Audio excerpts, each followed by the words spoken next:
So today, I'm in the 2024 Toyota GR86. It's a fun little bullet of a car, small, does have a really tight back seat, but there's a lot to love here. There are a few things that I would definitely change, and to be honest, if I was to purchase this vehicle for myself, there's one thing I would absolutely change, but that's not to say that I don't love driving this thing. It's been a blast. So I apologize for the darker ambience, but we have some rainstorms coming in. But let's talk about the 2024 Toyota GR86.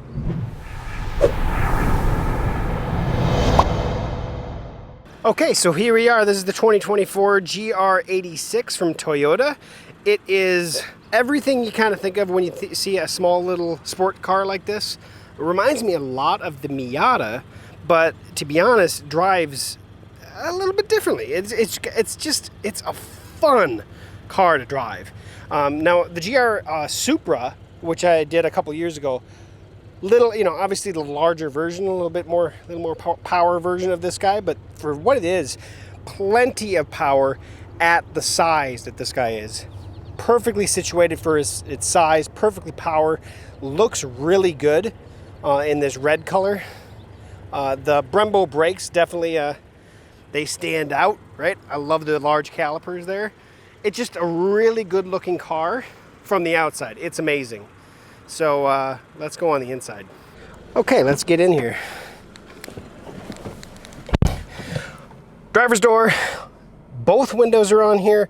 Door locks, mirror control, simple stuff, but simple controls are right here. Good, easy to access.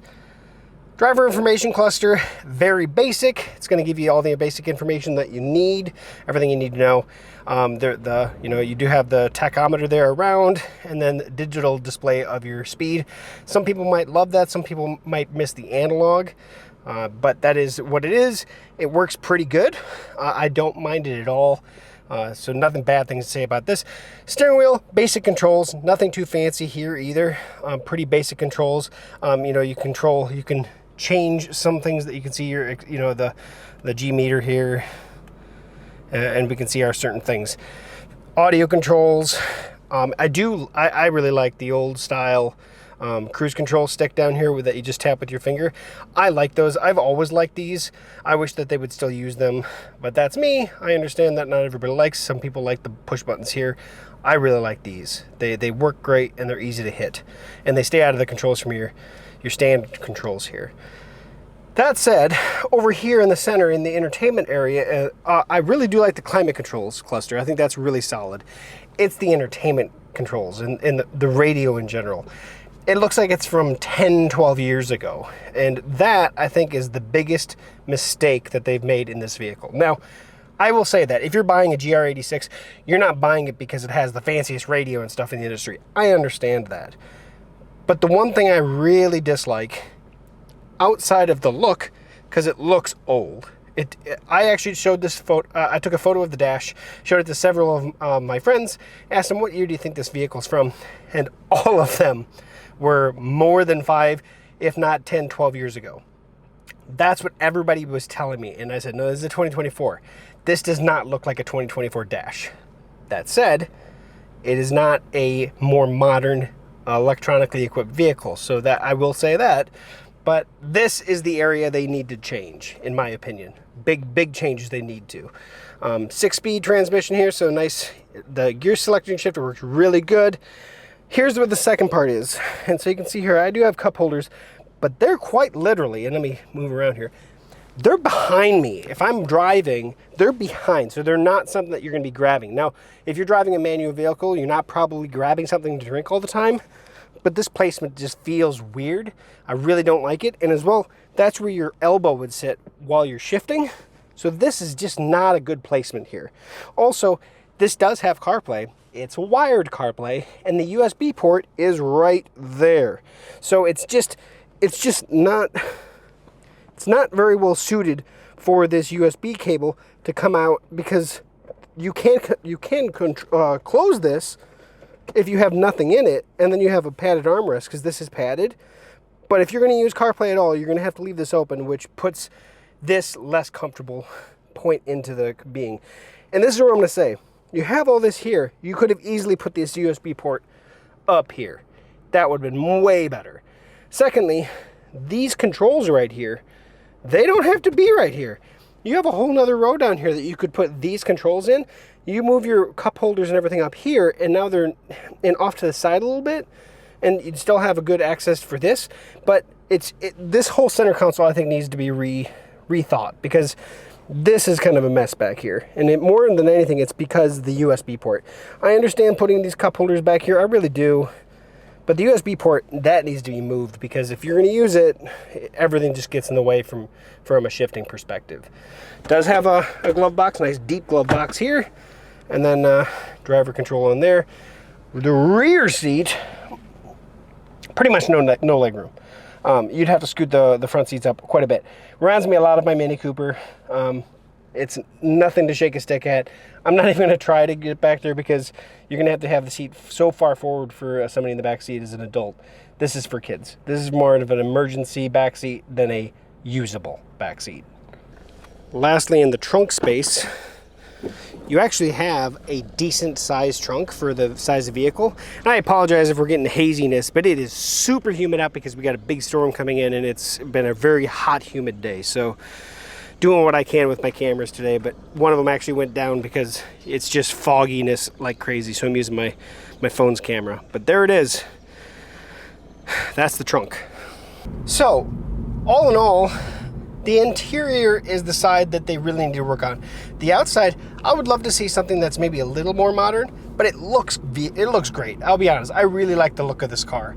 It drives great. It is super fun to drive. The 6-speed transmission, the engine has way more than enough power in it. It has way more than enough power. So we don't need anything different in terms of that capability. Got really dark in here real quick, but we don't need, it's a 2.4 liter boxer engine. It's got like 228 horsepower in this bad boy. Way more than enough power. There's no lack of power on this guy. It's just the interior modernization. However, this is where the caveat comes to this. You're not buying this car because of how advanced the electronics are on it. It's actually, in all reality, you're buying this car because of the lack of electronics. It's a manual shift. Everything just feels more like you're in tune with the vehicle. Just the modern features of having that more modern interior, and specifically just in the entertainment area, is all I would need on this car. Now, in my opinion, being as analog as this vehicle is, I'm actually amazed that it doesn't have an actual analog driver information cluster, more actual analog tach and speedometer. I don't dislike it, personally, but I can understand why some people might not be as liking that as much. But that said, there's a lot to love about this car. It is extremely fun to drive, and I think that's where it comes down to.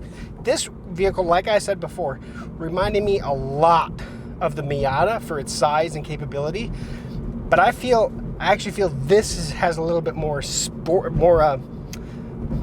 more power to it. It is a fun car, and you can see where it brings in a lot of that GR Supra capability into the GR86. I've loved driving this vehicle for the week that I've had it, the 7 days that I've had it. The only thing, in all reality, like I said, the only thing I would change on this car for 100% certainty is the radio. Everything else I'm okay with. And as far as driving it, it is a blast to drive. Now there's a reason. One of my vehicles, I have a Mini Cooper 6-speed 2013. And the interior aesthetics of this comes from that same era. And I love that vehicle. It is a blast to drive. This vehicle, though, takes it to the next level. This is more fun to drive than my Mini Cooper. It should be. It's got a lot more power to it. Same size back seat in all reality. But, you know, that's where it is. That's where I'm sitting with this vehicle. It is a fun vehicle to drive. When I had the Miata, the thing that I said in the end was, this is the midlife crisis car of midlife crisis cars. It is fantastic, it's fun, and I understand why people love driving them. That's where I sit with the GR86 as well. Well, I wish we had more light, but the storms that are coming in are going to be pretty severe, so it's I've got a limited amount of time before I run out of good usable footage light. But that said, GR86 pretty awesome. Now what I want to do now is talk about the shifting. This vehicle, you can hear it shift, you can feel it shift more than most other vehicles that I've actually driven that were manual. You're more in tune with the shifting capability of this vehicle than a lot of the ones that are out there. And I don't know if you're really going to pick up on it. Maybe you will, but I'll get up here and hopefully do. Now, I'm not a race car driver by any means when it comes to shifting, but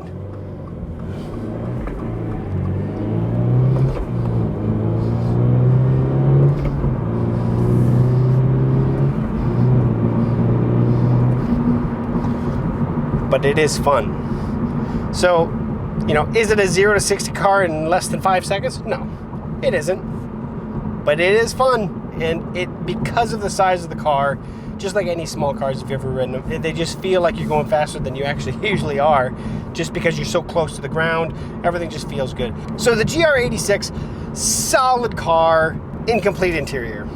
I think that's where I'm going to stick out with my review. I love the looks. I love how it drives. It is so much fun to drive.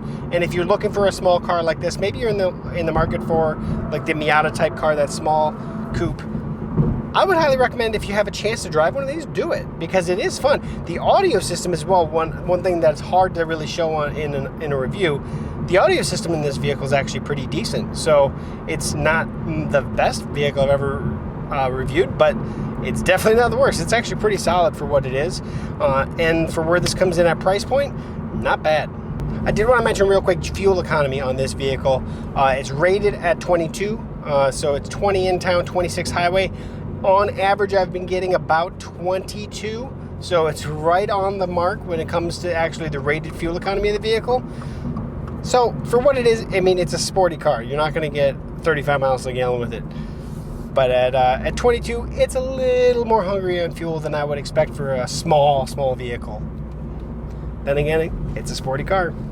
So this specific one comes in like $34,900. I think the GR86 starts at about $31,900, somewhere in there. And then this one's just under $35,000 for as equipped with its premium package on it. So that is the 2024 Toyota GR86. If you're looking for a small, sporty little car that's just fun to drive and you don't need a back seat, this might be one of those vehicles to check out.